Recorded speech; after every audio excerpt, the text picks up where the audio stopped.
And hello, everybody, and welcome to the only single-player podcast for February 3rd, 2015. First podcast of the new month. And a good bit of stuff has happened, specifically last week. Last week has been a kind of a roller coaster of news. But before we get into anything, any of our topics, we wanted to briefly mention that Rooster Teeth employee Monty I botched his name, but I'm sorry, has passed away at the age of 33. He was a huge creative force behind Rooster Teeth and the creator of Ruby, a hit Rooster Teeth show. And of course, he's worked on Red vs. Blue and tons of other stuff as well. And so we pay homage to Monty and wish him, his family and friends, and all of his fans, which do include us, best wishes. So thanks a lot, Monty, for everything you've given us and inspired everyone else to do their best. All right. What have you guys been playing? I haven't been playing a whole lot, honestly. I've been working a lot. Yeah, same here. Yeah, because I do reviews for one site, news for one site, and then videos at Only SP. And then I'm working on a new show thing, I guess you'd call it, for my personal channel. So nice. I've been pretty busy, but in between that, I've been playing a little bit of Mario 3D World on the Wii U. That's pretty much it. Is Mario 3D World on 3DS? 3D Land is on 3DS, okay. And then 3D World is the console version because naming conventions. Yeah, I need to pick that up. It's pretty good. What about you, Shauna? What have you been up to? I have been playing mostly the Book of Unwritten Tales 2, which I'm reviewing next week, or at the end of this week. I absolutely love this game, so I've been playing it like a lot more than I would just for the review. And a little bit of Eden Star, and really that's it. So I want to play Eden Star. We just had your first impressions go up today. I've been wanting to play it, but I play it on the lowest settings and it's crap. The frames are terrible. I don't know. That's really I just weird. Can't run it. Yeah, but that looks like a cool survival. Sci-fi survival. It really is. I really enjoy it. The only problem is there's no save files. Oh, so early access? Yeah. So I got really far, and then I decided I was going to stop recording for the first impressions, but I was going to continue playing the game, and then the whole thing crashed. So I was like, well, there goes my save file. Are you like putting up a disclosure in your review that it's still early access? Yes. Okay, good, because I know developers hate it when people don't do that, so I just want to make sure we're clear on that. Yeah, I even mentioned that they warned everybody that there was no save yet, because it's like version 1 point whatever. That's good. Yeah, I was looking at the reviews on Steam for that game, and pretty much the only negative one at the time of me looking at it was that there wasn't a save, so some good things I've been hearing about that. Like you, Reagan. I hadn't really much time to play anything. Yeah. But I have been playing through Gravity Ghost, which is a fun little indie game that released sometime last week. We do have a first impressions and a video and written review, so all those will be linked in the description, of course. And that's a fun little it's like Angry Birds Space, and then Super Mario Galaxy physics, sort of. And so it's like just like a little fun thing I can play when I'm not busy. It looks really good. I haven't tried it yet, but it looks like one of those games that would get me really upset really quick. Yeah, it does get kind of hard because the controls, because it's like gravity based essentially, gravity physics, and so it can be hard to control at first. I think the only thing I've heard about it is that I believe Ashley Birch plays a giant rapping mouse. If I'm remembering correctly, you get to you resurrect animal spirits. There are animal skeletons on certain levels, and you have to go to another level to get their spirit and then bring it back, and then doing so that unlocks the story basically. Gotcha. Can I just say that I love Ashley Birch? Yes, you can. Just saying, you are allowed. She is I love her. Okay. She's pretty cool. But so yeah, we haven't been playing much. Obviously, that's gonna change because there's a few games that I really want to get into soon. Specifically, the Telltale games, because Game of Thrones Episode 2 is coming out soon. I'm so excited. That's actually coming out not tomorrow, Wednesday. No, excuse me, it is tomorrow. It's tomorrow and Wednesday. Game of Thrones Episode 2 comes out on PC, PS3, and PS4 on Tuesday, February 3rd. And then on Xbox One and 360 on Wednesday. Okay. I don't understand the logic behind that. Do they really think like a one-day exclusive is gonna turn some PS4 systems? I don't get it. I don't know. Maybe it does. I don't know. I haven't played Borderlands or Game of Thrones, and I don't think the second episode for Borderlands is out yet. Is it? I don't think so. No. It's just Borderlands came out before Game of Thrones, so that's interesting that episode 2 of Game of Thrones is already out. I have not been keeping up on my Telltale. I haven't played a Telltale game since the first season of Walking Dead. Well, see, the problem with those games for me specifically is that I can't play them in episodes. Like, I have to binge play them me too. Like I would this season. So I have to wait for the whole package to come out. But yeah, I haven't played I've played episode 1 Walking Dead, but I haven't picked up episode 2 yet, and I haven't done either Borderlands or Game of Thrones, but that's like the top of my list. So that's coming. Some other cool games that are coming out, not this week but next week, is Evolve will be on February 10th. Of course, the beta is still live. If you want to play it, we talked about that a good bit last week. That's on February 10th for PC, PS4, Xbox One. And then on February 13th, we have Monster Hunter 4 Ultimate for the 3DS. Pretty exciting title. If you haven't played the Monster Hunter series, they're pretty good. They're pretty good. And then Legend of Zelda Majora's Mask on 3DS, February 13th as well. Super excited for that. I mean, who wouldn't be? Me, because I don't have a 3DS. Oh, well. You should fix that. Shame on you. I know, I had one, and it got... It's a long story. Basically, it got stolen and thrown out a car window. So, I managed to recover it through some very specific and strange circumstances that I'm not going to go into. But the screen's all messed up now. The 3DS I have, I was in perfect condition with its case in a trash can. And so my friend found it, and then I got it from him. So lucked out there. That's weird, because the same thing happened to me. I had my 3DS sitting in a car, and someone stole it, and like the screen had a little crack in the bottom corner, but it still worked, and it worked fine. So I guess they saw that and thought they couldn't get any money for it or whatever, so they chucked it out the window.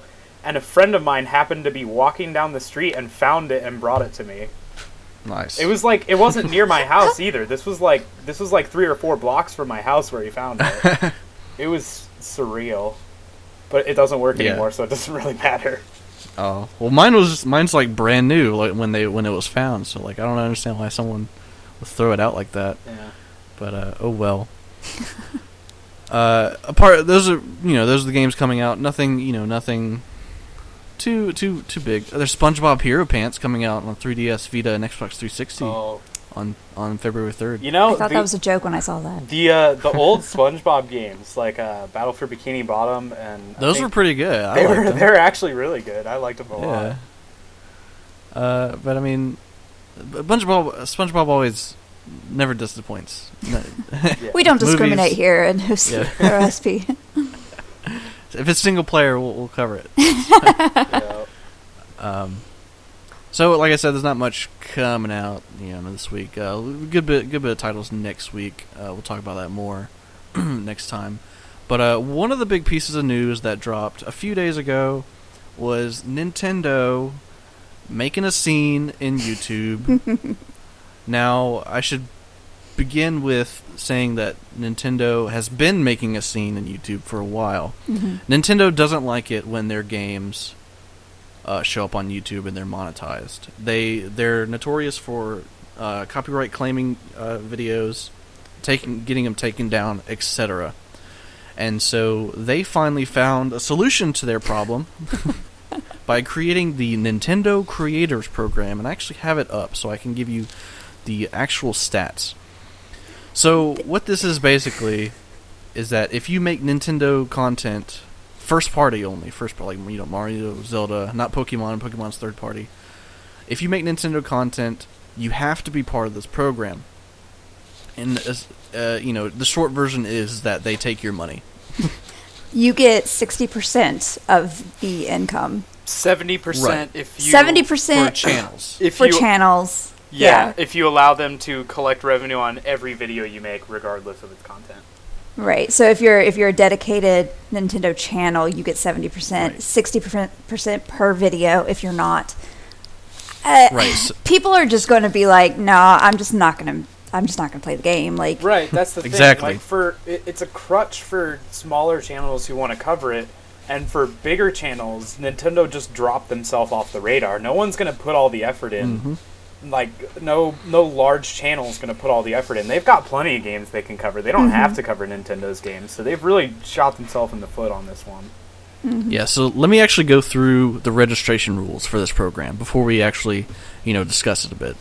You can, like you said, you can register single videos or entire channels.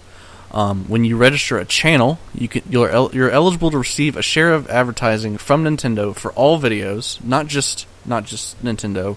And it can be any kind of content if you register a full channel. But of course, if you don't have to, you can register videos individually. And so it only applies to Nintendo content, first party games, like I said, and it's basically ad share. They take the revenue that the video makes and they give you a cut of it. And so the advertisement revenue share for channels is 70%, meaning they take 30% of the ad revenue, and for videos is 60% per video, meaning they take 40%. And it says the rate may be changed arbitrarily, so they can change it whenever they want. And you can only cover certain games too. I believe there's a list of games you can cover. There is a list. Not all Nintendo games are on there. They can also deny it, like, oh, you put all this work into it, but you kind of dissed us a little bit. We're not going to show it. Yeah, but they can take it down. The thing is that these revenue shares are on top of all the other revenue shares that channels already have to go through. Mm-hmm. YouTube takes, I don't know the exact percentage, but it's a lot. It's the majority. YouTube takes a majority of the ad revenue. So let's just say for the sake of the argument that YouTube takes 60%. I don't know if that's legit. I don't have time to look it up. But let's say YouTube takes 60% of the revenue you made on a video. You get 40%. 40% of that 40% that you have, Nintendo's going to take if it's a Nintendo game. So that leaves you with, 40% of 40%. Then taxes take out whatever percentage. And so you're left with a significant less amount of money. Mm-hmm. You can go from making a whole 10 pennies to 1 penny. And so there are YouTubers out there that are, Nintendo only channels, and that's their living. So they got screwed. Mm-hmm. There's basically no other way to put it. There are also some other rules. If you are part of this program, then you have to say it in the video. You have to say in the video, not the description, not the comments. It has to be in the video that you're part of the Nintendo Creators Program, and that you're getting a share of the ad revenue. And so, basically, everyone is mad about this. Mm-hmm. There are two sides to it, of course. There's the business side and then the YouTuber side, and a crap ton of YouTubers have come out about it. Totalbiscuit, even the king of YouTube himself, PewDiePie, has said something about it. And to sum up what PewDiePie said, this is completely in their right. Nintendo can do this. It's their property, and that's where this kind of thing is kind of like hard to discuss, because there's this whole industry of YouTubers that have built themselves on other people's property, and so Nintendo's completely in their right to do this, but I don't think they realize what gaming YouTubers have done for games. Yeah. The biggest argument can be Minecraft. You can argue that Minecraft is as big as it is today solely because of its YouTube and streaming influence. Mm-hmm.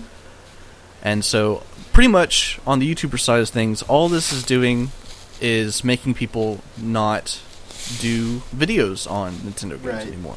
And I'm going to actually disagree and say this isn't really within Nintendo's rights, because they were taking down videos on DMCA claims. And if you're not aware, the DMCA allows for use of any kind of footage in any length for the purposes of review. So if you're reviewing a game, it's your legal right to use any amount of footage, any kind of footage of any game you want, as long as it's for the purposes of review. So when they're DMCAing reviews of their games, that's totally not within their legal right. So yeah, obviously there's some obvious issues. Yeah, with it's a complex legal issue, because we still haven't. I mean, there's been no precedent set for whether or not your recorded footage of a game is the rights of the person who made that game, or your rights because it's your recorded footage. Mm-hmm. It's a very murky legal issue right now. I think but it's strange, though, because the way YouTube treats it, treats it as it's not legally your property. Right. Your videos. Yeah. That's how YouTube treats it. And so, and really this program that Nintendo has put in place, this is the first kind of thing that we've ever seen with this. Mm-hmm. I mean, developers have been antsy about their content before. I want to say it started way back with Rockstar. Rockstar was the first developer who didn't really like their videos being on YouTube. They took down stuff without even saying, and then they said, don't show cutscenes without a reason behind that. But eventually Rockstar, came around, and now Rockstar, they love YouTube. It's strange. Microsoft released a policy, I want to say last month or the month before, about this stuff, but they're pretty lenient on it too. Nintendo's the only one that seems to be out for blood right now. And so it seems like everything's already in place for this. Like I can go ahead and register for the program right now, so it seems like there's no turning back for this. Not in the immediate future, but hopefully they kind of realize what's going on here. I mean, YouTube provides free publicity for their games, and they're just trying to make a quick buck, I think. Yeah, it's not only is it a smart PR, or not a dumb PR move, it's a dumb business move too, because whether they realize it or not, they would be making a lot more money if they just let people do what they want with their footage. And it's Nintendo's kind of like den mother attitude that's kind of rearing its head. I think Nintendo's still stuck in the 90s in a lot of ways. And so I think that's kind of where this is coming from. Yeah, that goes back to what I've said a few podcasts ago. Nintendo's just weird. Like, they're not like in line with the rest of the industry. No, not at all. And this just proves it further. And I don't want to blame Nintendo for this. I want to blame it on YouTube, because what YouTube does at the end of every year, they go to these developers and publishers and they go to all these people and they say, and they tell them, here's how much money you would have been making if you were claiming the ads on your property. And so I want to say YouTube gave Nintendo the idea to begin with. Mm-hmm. Because that's what Nintendo does. Because that's what YouTube does. And to go back on the whole ad sharing thing, you're going to make even less money if you're part of an MCN, because the MCN takes their cut too. And so it's just not a good thing for pretty much anybody but Nintendo. Not even Nintendo, actually, because now everybody hates them. But we'll only see. I wasn't expecting even PewDiePie to say something about it, but the day it happened, he put up a like a blog post explaining his feelings about it, and how it's ultimately just going to hurt Nintendo in the long run. Mm-hmm. A lot of gamers for YouTube are thinking the exact same thing. But I guess I say this with a lot of things, but only time will tell how the YouTube I want to say market, how the YouTube's going to change because of this, and if anyone else is going to decide to do it, if anyone else has the balls to take on YouTube, we'll see. Luckily we're not a huge Nintendo channel, so we're not affected too much or at all. But it's just something that just came out of the blue and affects a lot of people negatively. So we'll see. On the bright side, did you guys see those Club Nintendo deals? No. Those are pretty sweet. Since it's closing, I guess they're just having like a big blowout. You can get like the Wonderful 101 for like 600 coins, Super Metroid for like 250. Like there's tons and tons of games on there you can get for free. It's pretty awesome. Check it out. Yeah. It's down right now because a bunch of people are trying to get their free games, but whenever it goes back up again, check it out. I need to grab me some amiibos. I don't have any use for amiibos right now, but I just want them. Really? I got a Samus one. See, I was under the impression that I could use it and like level it up and play as it. That ain't what it is. Oh no, you don't play it as it. Yeah, it's just like that's what I thought it was. So I got it and I was disappointed. And then there was a go for it. There was a tournament in like Canada somewhere a few months ago, last month, where someone's amiibo won. Yeah, I was gonna say because I like leveled mine up to level 50 and it kicks my ass every time and it's not fun anymore. Yeah, they learn and they can be super awesome, and like it's really interesting with amiibos because they can open up like this whole other like competitive scene where people train amiibos and then have the amiibos fight. That's a strange idea. I don't know how I feel about that. But it's crazy. And I'm excited to see what amiibos have an impact on, not just Smash, but if they come into other games too. Mario Party 10. Oh, this could shift the landscape of the hardcore Mario Party scene. I mean, that's exciting. Mario Party needs needs that. Mario Party is so awesome. You don't like Mario Party? No, I love Mario Party. No, not really. I mean, it's Mario Party okay. is so fun. It's just I love it when I'm winning. It's too random for me. It is too random. Yeah.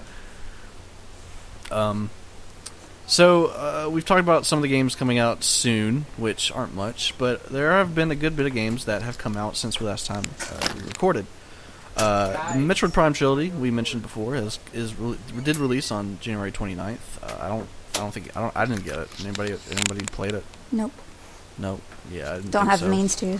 I'm sure it's the standard. It's Metroid Prime, the one you love, and so I don't think there's anything new or anything to talk about it. But no, it's there if you want it. Yeah, I just picked it up actually. Nice. Yep, it's pretty much exactly what you'd expect. Yeah. I mean, $10 for all 3 Prime games, you can't really beat that.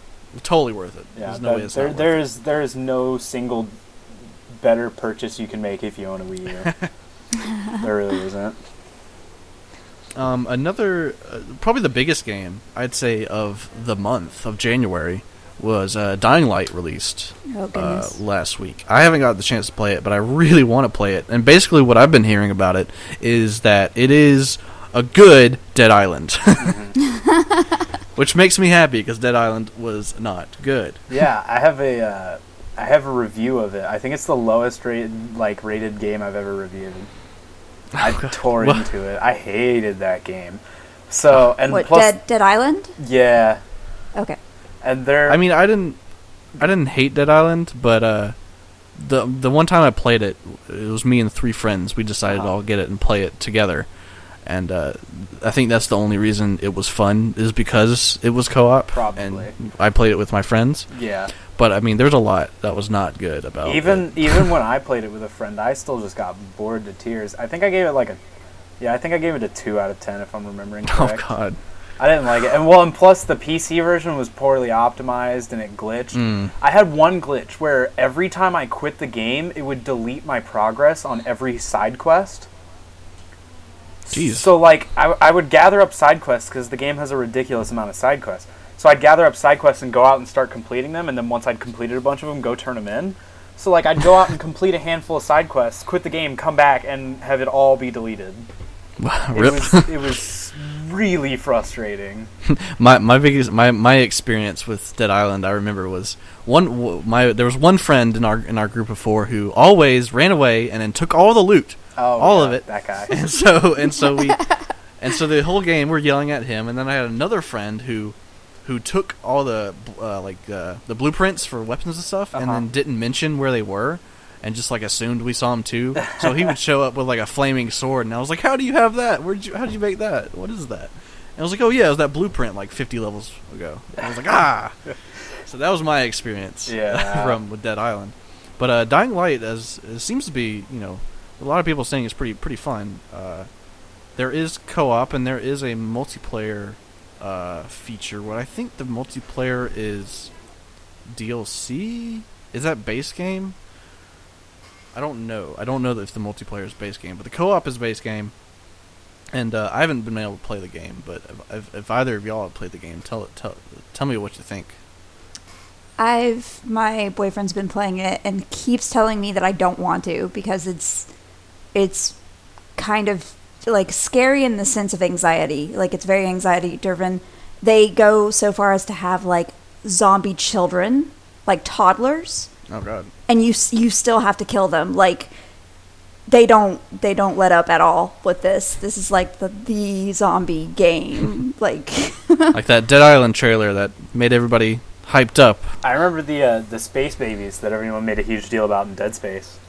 Yeah, exactly. Oh, yeah. Space babies. Because there was like an achievement for stomping a baby to death.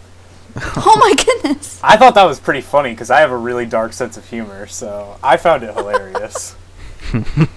I don't know about any achievements or anything like that, but I keep hearing it's worth it for the people that can play it. I probably will not.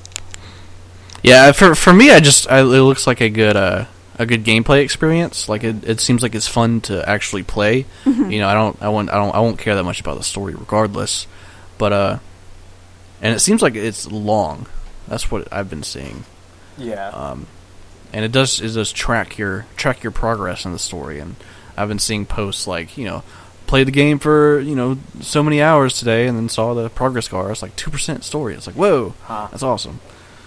But I mean, I don't have a way to play it either, unless on PC. But I definitely want to try it out. And so if you guys have played it, I don't trust Techland, so I'm gonna wait for the price to drop. I have not played it. I'm waiting for it to be $20 on Steam. Yeah, there's probably there might be a sale soon. I don't know. Hopefully, summer sale's coming. That'd be great. But apart from Dying Light and Metroid, the Life is Strange released the 30th, I believe. Life is Strange is a new episodic story-driven game, and I've been hearing nothing but good things about it. I haven't played it. I haven't played any of these games that we're talking about, but I've heard really good things about Life is Strange. Mm-hmm. Either of y'all tried it out? Nope. I have not been able to try it out yet, but I have been watching like the YouTube videos and everything. Mm-hmm. It is awesome. That's good to hear. I mean, I'm glad. I wasn't really excited for it at all. It was just games like that, other than the Telltale games, just sort of fly over my head. But now all the good things I've been hearing about it, I'm sure it's great. Mm-hmm. Yeah, I don't want to get into it because it's a story-based game, so it doesn't really look like my kind of thing. Really? I'm sure it's good. It's just I don't really care. Yeah, I think I'm with I think I'm with you there. I don't really care. Like the Telltale puts you in settings that are huge right now, like Walking Dead, Game of Thrones, etc. But for this, it doesn't seem like my cup of tea. But I mean, I'm sure I'd enjoy it if I play it. Because a lot of people are saying it's super awesome. Well, and plus, I am not, nor have I ever been a teenage girl, so it might be a little hard for me to relate. But maybe one day, Reagan. Maybe we'll see. Who knows? But so definitely a bunch of good games to check out. Nothing too bad said about any of those games we've been talking about. Mm-hmm. And nothing really else coming out this week. Evolve and Zelda and everything else coming out next week. So we'll obviously be talking about those later. Yeah. Later then. So it's sort of a slow week, I guess. Nothing much going on, but there was a bit more news in the sort of YouTube side of things, which I guess we can go ahead and talk about it. If you're not familiar much with Machinima has a bunch of different channels, and one of them is Inside Gaming. Inside Gaming originally started as like a show on Machinima, and it still was a show on Machinima, and the Inside Gaming channel does like basic like Let's Plays and stuff like that, where Inside Gaming on Machinima, the channel itself, was basically gaming news, and they've been doing Inside Gaming for I don't know, like 8 years or something. It was they were talking about. It's been running a long time. It's been going a while, and they've been a huge part of everybody of Machinima, and it's crazy because now they're leaving the Inside Gaming guys, and there's a lot of people at Machinima, so I'm going to list out the actual individuals who are leaving Machinima.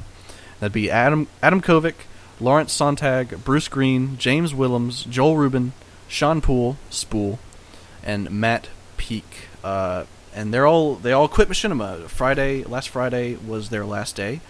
And they haven't said what they're going to do next, but they will be doing something next. They just, they haven't talked about it yet. And it's interesting because this happened already this month. Right. With IGN, with Greg Miller and his friends leaving IGN to do their own thing. And so it's strange seeing that happen, twice in the same month. But it's weird because I don't really follow Greg Miller that much, but I am a fan of Inside Gaming. Mostly because they're really experienced people. Most of the guys at Inside Gaming worked at Machinima a long time, and before that they were at G4, which recently has been taken off the cable. And so they're really talented guys, and I've always liked their opinions on things. Like they put a lot of gaming things in perspective, like common sense stuff. They don't really blow things out of proportion like a lot of people do. And so it's exciting to see them go do their own thing. They haven't really said why they're leaving Machinima or what they're doing, but I'm sure it'll be awesome either way. But it's weird seeing, because there's no doubt this is going to happen again with something else. Some other big outlet's going to lose some talented people. And I think we talked about it a little bit when Greg Miller and company left IGN. Mm-hmm. It's Reagan, you said it specifically that in our line of work right now in games journalism, the biggest goal is to work for a big outlet like those places, IGN or Machinima. And now people that actually work at those outlets are leaving to do their own thing in their own space. Right. Well, I it's think kind of showing how the dynamic's shifting. Well, Mm-hmm. I don't know. Well, yeah, it's shifting, but I don't know if I think it's them wanting to become the big businesses, Right, rather than work for. Right. I get that. I respect that. I don't know. I wonder what if too many people do it and branch out, what's that going to mean for both their business and the businesses that they left? That's exactly what I was thinking. My biggest wonder was with, how is IGN and Machinima going to evolve after losing like a good chunk of their really talented people, Mm-hmm. the people that put out the most content. People like a lot of people are unsubbing from Machinima because a lot of people subbed to Machinima just for Inside Gaming, Mm-hmm. and now they're not on Machinima anymore. So it's the same deal with IGN. They're going to take that hit, but I'm sure they'll recover. And I don't blame them, because if they're doing a majority of the work and not getting treated as such, I would leave too. Yeah, but I mean, I feel like both of these cases have been on good terms with both sides, but obviously they don't have the creative license to do what they want. And it's really strange because, of course, IGN and company, they were under. Greg Miller and company. Their label, I want to say, was IGN when they worked at IGN, but now they're going from basically that label to their new label, Kind of Funny. And it's a different case in Inside Gaming because Inside Gaming was referred to as Inside Gaming in Machinima. Right, it had its own branch. But they might not be Inside Gaming anymore. It's uncertain, but Inside Gaming might be a property of Machinima. So they might not get to take that with them to whatever they do next, which which sucks because they have a pretty big community. Inside gaming itself, there's a lot of like fan art and stuff like that, and shirts and everything like that, and so that name is potentially going to be gone. Lord. There's no news on whether or not Machinima has anything planned for Inside Gaming next. I think that'd be a really dumb move on their part, to be honest. Yeah, to just like just have a new Inside Gaming crew. But it sucks because like the Twitter, the YouTube channel, everything under the Inside Gaming now, everything under the Inside Gaming name right now is sort of in limbo because no one really knows what's going to happen until it happens. So it's something to pay attention to, and I think it can be good. I mean, this is definitely good for people who just want to see Inside Gaming, and now they can just see Inside Gaming without Machinima being tied to it if they're not interested in Machinima. Mm-hmm. But like I said with Greg Miller and his friends, I would have thought that Greg Miller and his friends would have sort of would have been better if they stayed with IGN, but sort of did their own thing like Inside Gaming. But now Inside Gaming leaves Machinima, and going into this overcrowded space is basically the point I was trying to make with Greg Miller and his friends. Is that now they have to reestablish themselves in YouTube and sort of rebuild everything they've already made. So it's going to be tough, but I'm sure they're all looking at the long run. And but definitely something interesting to keep an eye on. Both Greg Miller and Colin Moriarty and all of them, and now Adam Kovic and Bruce and James and all of Inside Gaming. See what they do next. Man, when are we going to get that Patreon up and running? Seems like that's where all the money's at. I know, right? I mean, if they haven't said if Inside Gaming guys they're going to do a Patreon or not, but it's working for a lot of people. I would imagine so, yeah. So maybe we can see something with that. Yeah. On our end one day. But there's not much else news-wise. Pretty slow week. Yeah, it has been. There's a fun little tidbit I'll share with you guys, blow your minds a little bit. So you know how Valve, not a lot of people know about it, but not a lot of people know how it works. But Valve and Steam has a Steam Workshop, and essentially what the workshop does that anybody can make stuff for games. Skyrim's notorious for that. You can download the SDK and develop it. I've actually made my own mods for Skyrim. Yeah, I think I know what you're about to talk about. But there are certain workshop items that can be put into Valve games. Dota 2, TF2, and CS:GO are the big ones here. It's basically models, skins, item skins, and stuff like that. The community can make, and then the community votes on which ones they want to put in the game. And Valve actually pays people for the items that get put into the game. And they announced recently how much money they gave out for items in the game. And it was a whopping $57 million. What? Yeah, you want to know how much they've made? They made what? I think that's 30% of what they've made. Probably not even.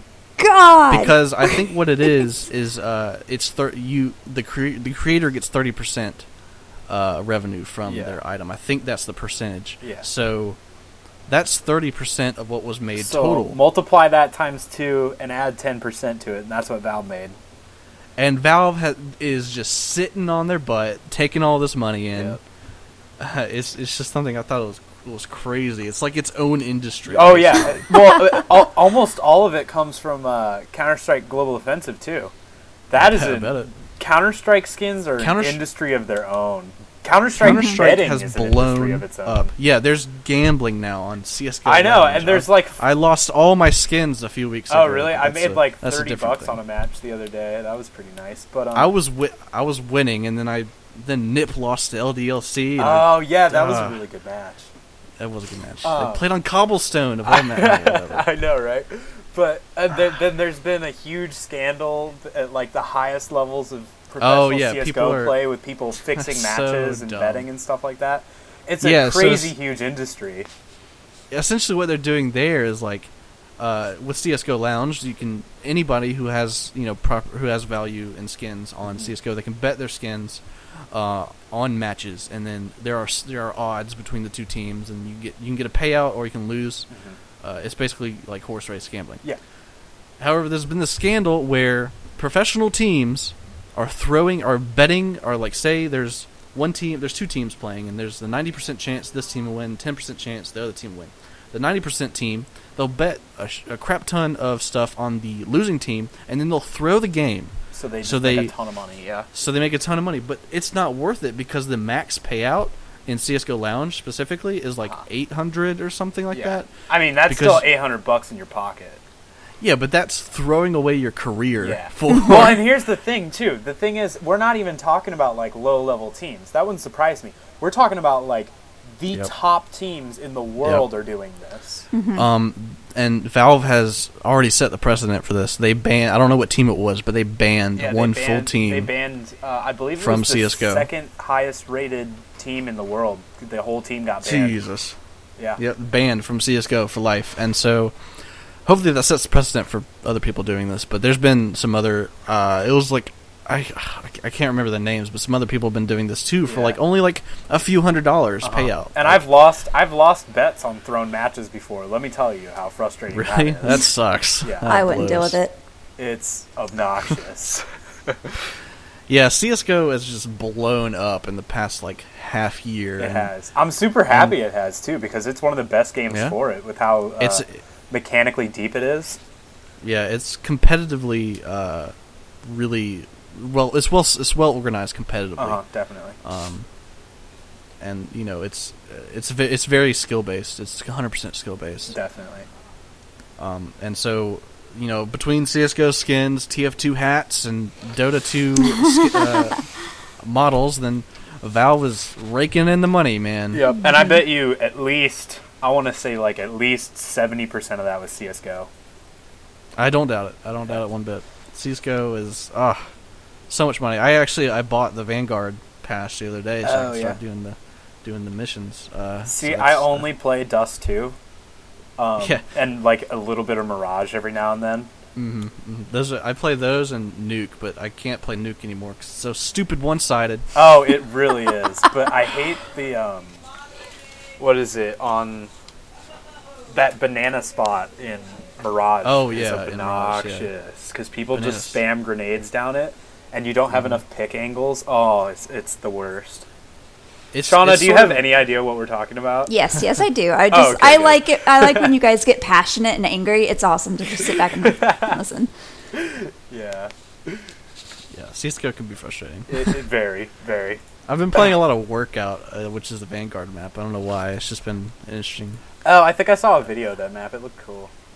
Yeah, some streamers I follow have been playing it for fun, and I've been playing on it too. But Valve making the monies, like always. Nothing new there. But they're smart about it. Like, I can respect how they're doing it because they're definitely like loving their fans, and like the people that put time and effort into something, they reward them for it. Oh yeah, because it's not like the Nintendo situation where there's money that's already being made that they're taking. It's money that they're giving out that they don't have to give out.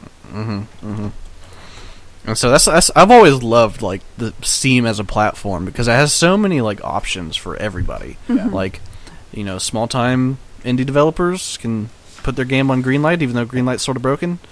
Early access games, you can rake in all the money from your broken games. Yep, it's great. But you actually didn't talk about the story I thought you were going to talk about, which is that what was it? Now in Steam Workshop, you can make money on non-Valve games as well. So like Insurgency, you can make... Here's my weekly Insurgency plug. You can make money on skins and stuff for Insurgency. I swear, the developers of that game should just be paying me by this point. I've plugged that game so many times. But yeah, you can make money making skins for that and stuff like that. So yeah. Is that through Valve though? Or is that through the developer? I'm honestly not sure. I didn't read the full story. I just saw that it was announced that you can make money off of non-Valve games on Workshop now. So I'm sure it's just a select handful of them, but I don't know how it works. But I mean, still, either way, anybody making money is a good thing for those people. And like I said, I love Steam because Steam literally has like everything for everybody. It does, for sure. And I'm excited to see Steam grow.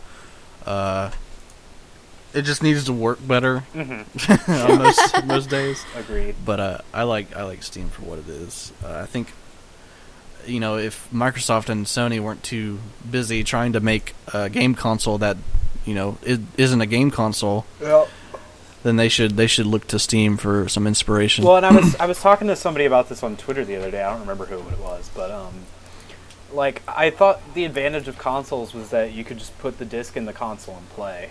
No. But now you have to download like 37 updates and wait for it to install and sign into your PSN account, and it's no more convenient than a PC anymore. So a console is right. Whereas worse it used than to a PC be, because it doesn't have the. Right. Whereas it used to be like an underpowered convenient PC, now it's just an underpowered PC. Yep, and that's the shame part of this generation. We've had this we talked about this verbatim, and I was talking with a friend of mine the other day. There's no point in these consoles right now. Yeah, there's literally no point. Like, you can get on the PC, and of course, if you have a higher end PC, then it'll be better than the consoles. Yeah.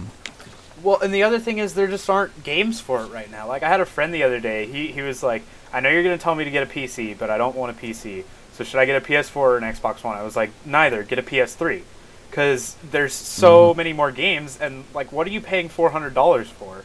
Really? And, yeah, we're getting to a point where, this generation has happened. When did, I want to say, fall is when those consoles dropped? Somewhere 2013? yeah, somewhere around there. So we're on the second, we're in the second year. Right, and the first year is when they say... And there's still no games. Right, the first year is when they say you're supposed to wait till, because that's when the games start hitting. Right. But we're in the second year, and the PS4 has, like, what, 2 exclusives, 3 exclusives? Yep, and all the Xbox exclusives are on PC now. Yep. It's just crazy, It is. And well, for me, I'm not a PC gamer because I don't have a higher end PC. Mm-hmm. If I had the luxury of picking a higher end PC over a console, I would. Yeah. So that's why I pick console, and I've been playing console for years. So it's just something I'm used to. Right.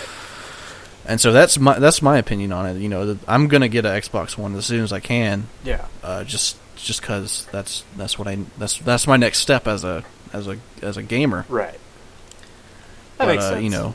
In the overall scheme, it just doesn't make sense right now to buy a console. Yeah. And I guess we're probably gonna keep saying that until it does make sense. Yeah, I guess so. So I had an idea for the end of the show. If everyone wants to like plug what they've been doing for the week, I mean that's a good idea. Yeah. So whatever we you guys can go first. Yeah, go ahead. I mean, we're getting there. Yeah. All right. Shauna, you go first. you just had an amazing video that came out today. Yay! I did a first impressions on Eden Star, and I did a review on oh goodness, I never got the name right. Forward to the Sky, which I love that game. I had a dream about that game the other night. Really, I didn't like that game much. I played it. It's good for what it is. I mean, it was like what? I guess 400 megabytes. Like it wasn't. Yeah, it was tiny. It was a tiny game, but I enjoyed it. Yeah. Reagan, what have you been up to? I wrote a review of Mario Kart 8 and Super Smash Bros. Wii U on GameStakers. I write news every day for All That's Epic. I've done... What videos have I done for OSP? We just did the OSP forum on the new Battlefront campaign. Mm-hmm. And then... Oh, I gotta send that to my friends. Yeah, the big thing I'm working on right now is basically... I work for, 3 gaming sites. So, I figure my opinion on video games is out there. So, for my personal channel, I'm kind of working on a show where I talk about, music and movies and books and things that aren't video games. Because you can find my opinion on video games elsewhere, so... It's good thinking. Yeah. So that's pretty much it. Can we plug that in? Do what? Our own personal work, too? Yeah, definitely. Everything. Oh! I did a first impressions on the forward to this guy on my personal channel. Cool. My personal YouTube channel. Yay. All links will be in the linked up in the description. So if you watching are interested in anything, it'll be in the link. As for me, mostly OSP stuff. We had a good bit of. We have a lot of first impressions. We always have a lot of first impressions. First impressions almost every day because we get games every other day for first impressions, and I still have a good bit more to do. The OSP forum did launch yesterday.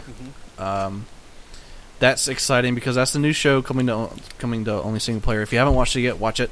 It's basically like I want to say it's like a little mini podcast. The idea of the Only SP forum is to take specific topic ideas, like very specific topic ideas, and then discuss them further in an essence.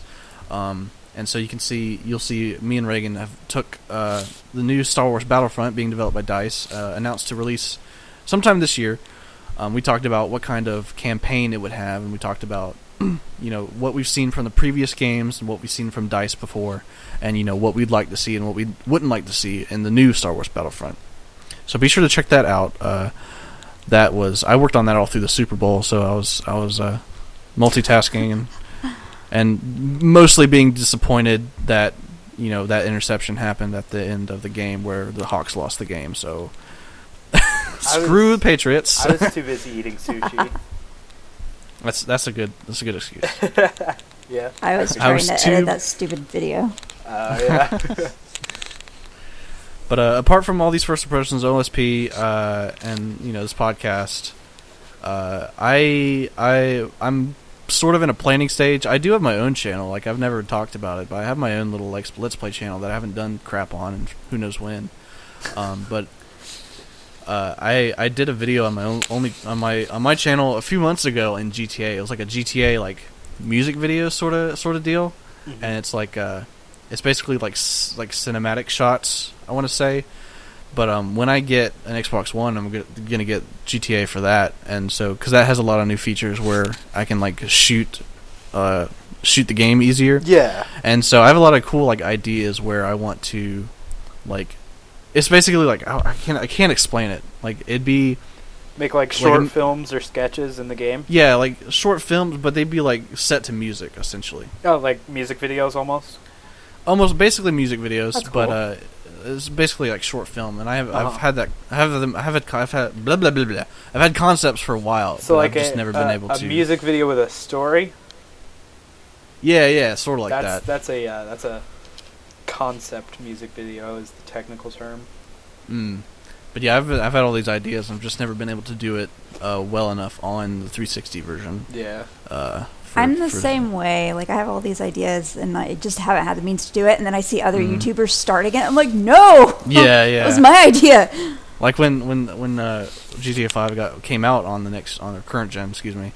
A lot of people started doing more cinematic stuff. I remember there's one video in particular where some guy, it was Los Santos at night or something, and it was him walking down the street and going through different parts of Los Santos and stuff like that, and it was just really cinematic and well made, and that's sort of what I want to start working on. At least try to make. That's something that interests me, so I want to try that. That sounds really cool.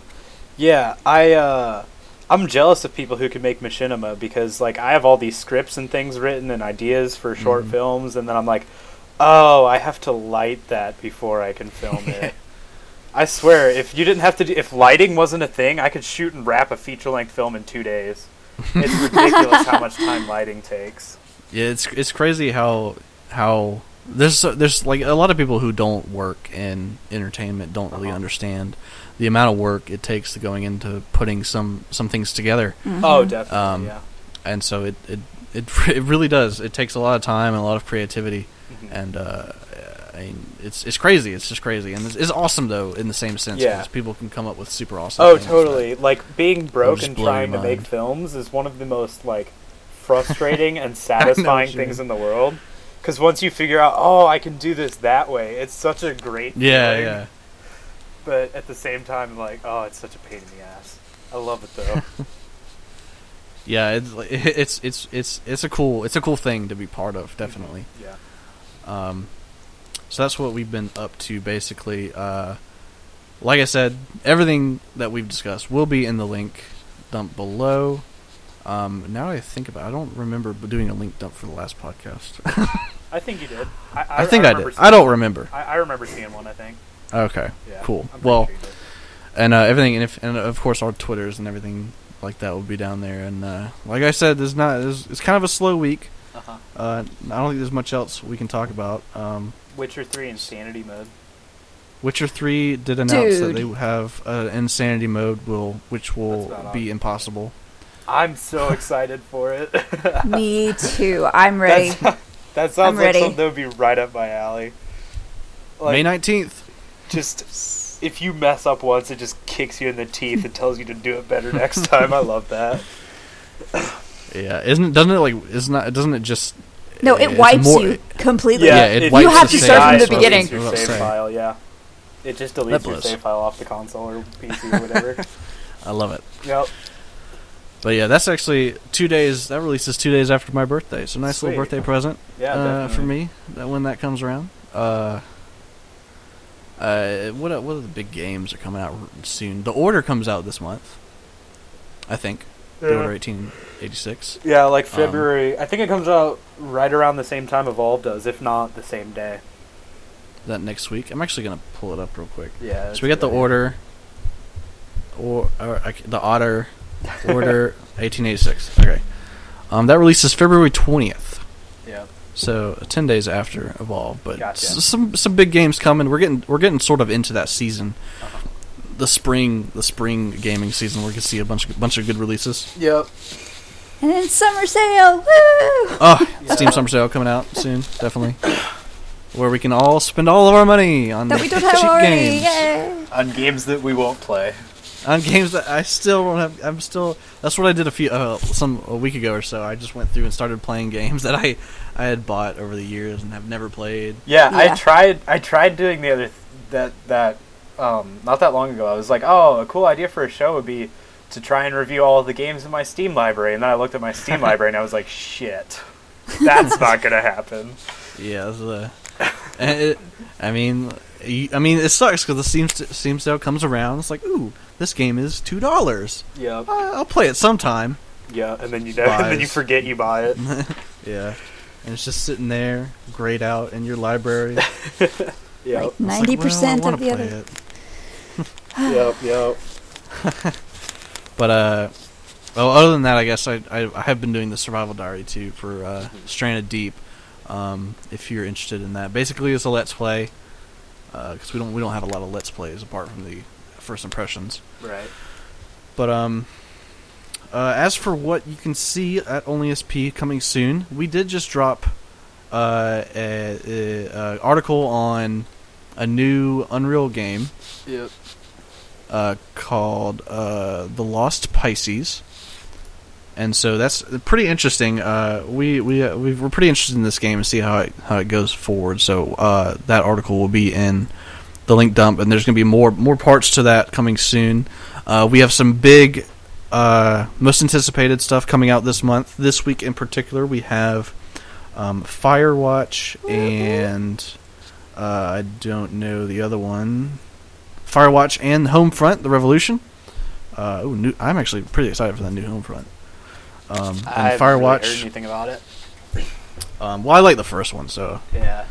And of course, a bunch of other, bunch of more most anticipated. We actually have some that were pushed back from January. So we have The Witcher 3 most anticipated and The Get Even anticipated, all coming out this week. So, a bunch of stuff for you guys. Definitely. A bunch of stuff. And Zelda next week? I mean, I was gonna wait for next week. But we can talk. I about think it. so. Yeah. Sorry, I'm excited because I I get to don't do know. all of it. But yeah, isn't Metal Gear Solid 5 this month too? Metal Gear Solid 5 is this month. You got that one. Yeah, we got Metal Gear Solid Sweet. 5, No Man's Sky, and the new Zelda Wii U, which are probably the biggest ones this Oh, month. that'll be cool too. You're doing Yeah. that one, right, Shauna? Yeah. Cool. That'll be tough. There's not much information on it. Yep, I'm writing it and Yeah. making the video. Yep. Yep, you'll be doing the video. Have fun editing that from the singular trailer, by the way. Oh, I already told him that. I already told Justin that when I inevitably fail, I'm just going to shove it in his face, be like, "Here, fix this." Great. Alright. But that's only after I try and try. Have you figured out all your keyboard shortcuts yet? I have. Now I just have to figure out what's wrong with my editor because it keeps locking up. Yeah. I remember my my first broadcast class when I was like way back when I was in high school. My first broadcast class, he would make us sing a song of all the keyboard shortcuts in Final Cut Pro, just to drill it into our skulls. Because once you learn all the keyboard shortcuts, you can work so much faster. That's exactly what I was telling Shauna when I was showing her stuff. You know, that's what makes really good video editors. Yeah, every time he showed me something, I was like, okay, I did like the 20-minute version of that before you showed me. Like, yeah, you can work so much faster once you get those shortcuts down. Yeah, so a bunch of stuff to keep looking forward to on Only SP.